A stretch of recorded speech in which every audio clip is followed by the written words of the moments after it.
بسم اللہ الرحمن الرحیم۔ عورتیں حضرت عائشہ رضی اللہ عنہا کی خدمت میں ڈبیا بھیجتی تھیں جس میں کرسف ہوتا، اس میں زردی ہوتی تھی۔ حضرت عائشہ رضی اللہ عنہما فرماتی کہ جلدی نہ کرو یہاں تک کہ صاف سفیدی دیکھ لو۔ اس سے ان کی مراد حیض سے پاکی ہوتی تھی۔ حضرت زید بن ثابت رضی اللہ عنہ کی صاحبزادی کو معلوم ہوا کہ عورتیں رات کی تاریکی میں چراغ منگا کر پاکی ہونے کو دیکھتی ہیں، تو آپ نے فرمایا عورتیں ایسا نہیں کرتی تھیں۔ انہوں نے عورتوں کے اس کام کو معیوب سمجھا۔ حضرت عائشہ رضی اللہ عنہ سے روایت ہے، فاطمہ بنت ابی حبیش کو استحاضہ کا خون آیا کرتا تھا، تو انہوں نے نبی کریم صلی اللہ علیہ وآلہ وسلم سے اس کے متعلق پوچھا۔ آپ نے فرمایا یہ رگ کا خون ہے اور حیض نہیں ہے، اس لیے جب حیض کے دن آئیں تو نماز چھوڑ دیا کر، اور جب حیض کے دن گزر جائیں تو غسل کر کے نماز پڑھ لیا کر۔ صحیح بخاری حدیث نمبر 320۔ حضرت عائشہ رضی اللہ عنہ سے روایت ہے کہ ایک عورت نے پوچھا، جس زمانہ میں ہم پاک رہتے ہیں حیض سے، کیا ہمارے لیے اسی زمانہ کی نماز کافی ہے؟ اس پر عائشہ رضی اللہ عنہ نے فرمایا، کیا تم حروریہ ہو؟ ہم نبی کریم صلی اللہ علیہ وآلہ وسلم کے زمانہ میں حیضہ ہوتی تھی اور آپ ہمیں نماز کا حکم نہیں دیتے تھے، یا حضرت عائشہ رضی اللہ عنہ نے یہ فرمایا کہ ہم نماز نہیں پڑھتی تھی۔ صحیح بخاری حدیث نمبر 321۔ ام سلمہ رضی اللہ عنہ سے روایت ہے، فرمایا میں نبی کریم صلی اللہ علیہ وآلہ وسلم کے ساتھ چادر میں لیٹی ہوئی تھی کہ مجھے حیض آ گیا، اس لیے میں چپکے سے نکل آئی اور اپنے حیض کے کپڑے پہن لیے۔ رسول کریم صلی اللہ علیہ وآلہ وسلم نے فرمایا، کیا تمہیں حیض آ گیا ہے؟ میں نے کہا جی ہاں۔ پھر مجھے آپ نے بلا لیا اور اپنے ساتھ چادر میں داخل کر لیا۔ زینب نے کہا کہ مجھ سے ام سلمہ نے بیان کیا، نبی کریم صلی اللہ علیہ وآلہ وسلم روزے سے ہوتے اور اسی حالت میں ان کا بوسہ لیتے، اور میں اور نبی کریم صلی اللہ علیہ وآلہ وسلم نے ایک ہی برتن میں جنابت کا غسل کیا۔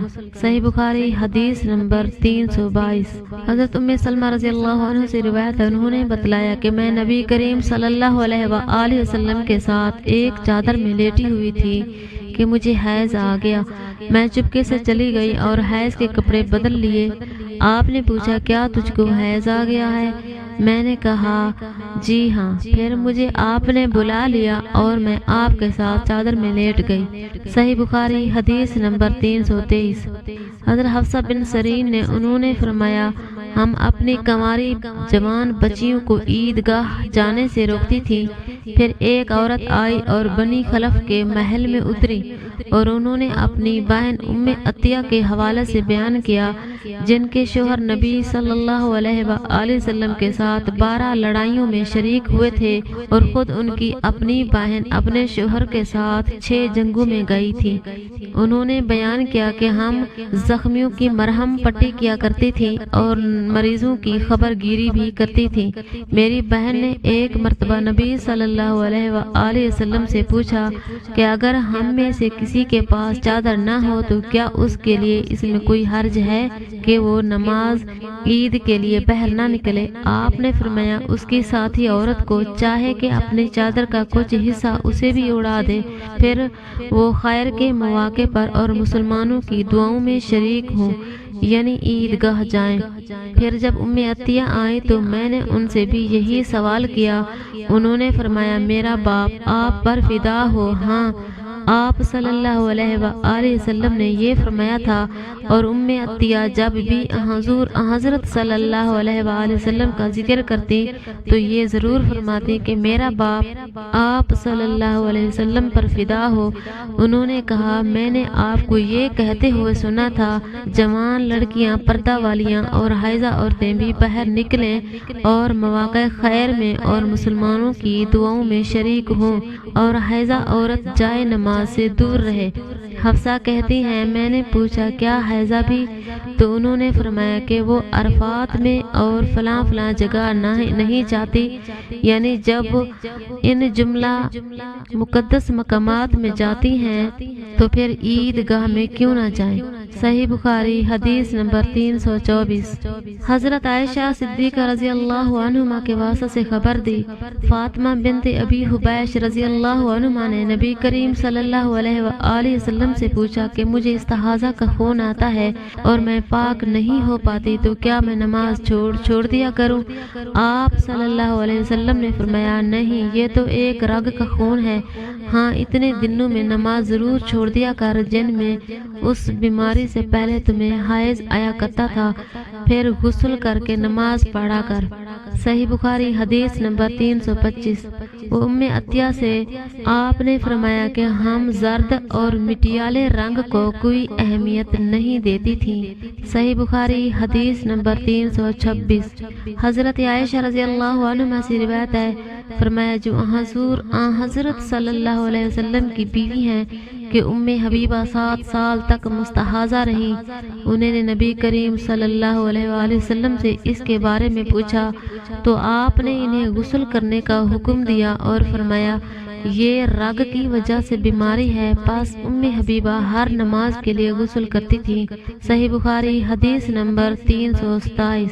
حضرت عائشہ رضی اللہ عنہ سے روایت ہے، انہوں نے رسول کریم صلی اللہ علیہ وآلہ وسلم سے کہا، حضور صفیہ بنت حی کو حج میں حیض آ گیا۔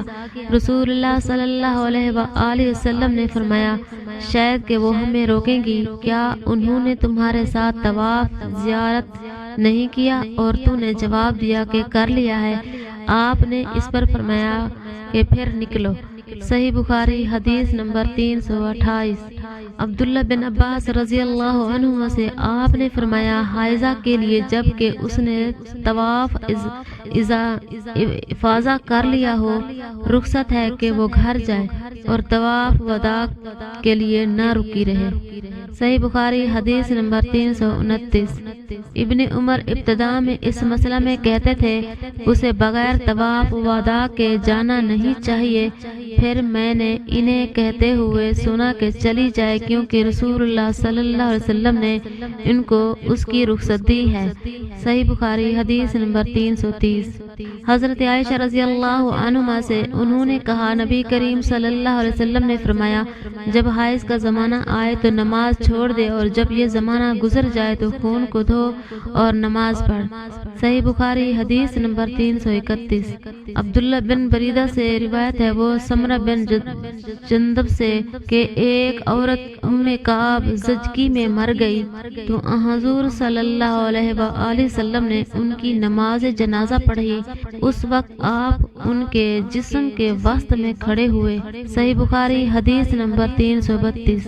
عبداللہ بن شداد سے روایت ہے، انہوں نے کہا، میں نے اپنی خالہ میمونہ رضی اللہ عنہما سے جو نبی کریم صلی اللہ علیہ وآلہ وسلم کی زوجہ مطہرہ تھی سنا، میں حائضہ ہوتی تو نماز نہیں پڑھتی تھی، اور یہ کہ آپ صلی اللہ علیہ وآلہ وسلم کے گھر میں نماز پڑھنے کی جگہ کے قریب لیٹی ہوتی تھی، آپ نماز اپنی چٹائی پر پڑھتے، جب آپ سجدہ کرتے تو آپ کے کپڑے کا کوئی حصہ مجھ سے لگ جاتا تھا۔ صحیح بخاری حدیث نمبر 333۔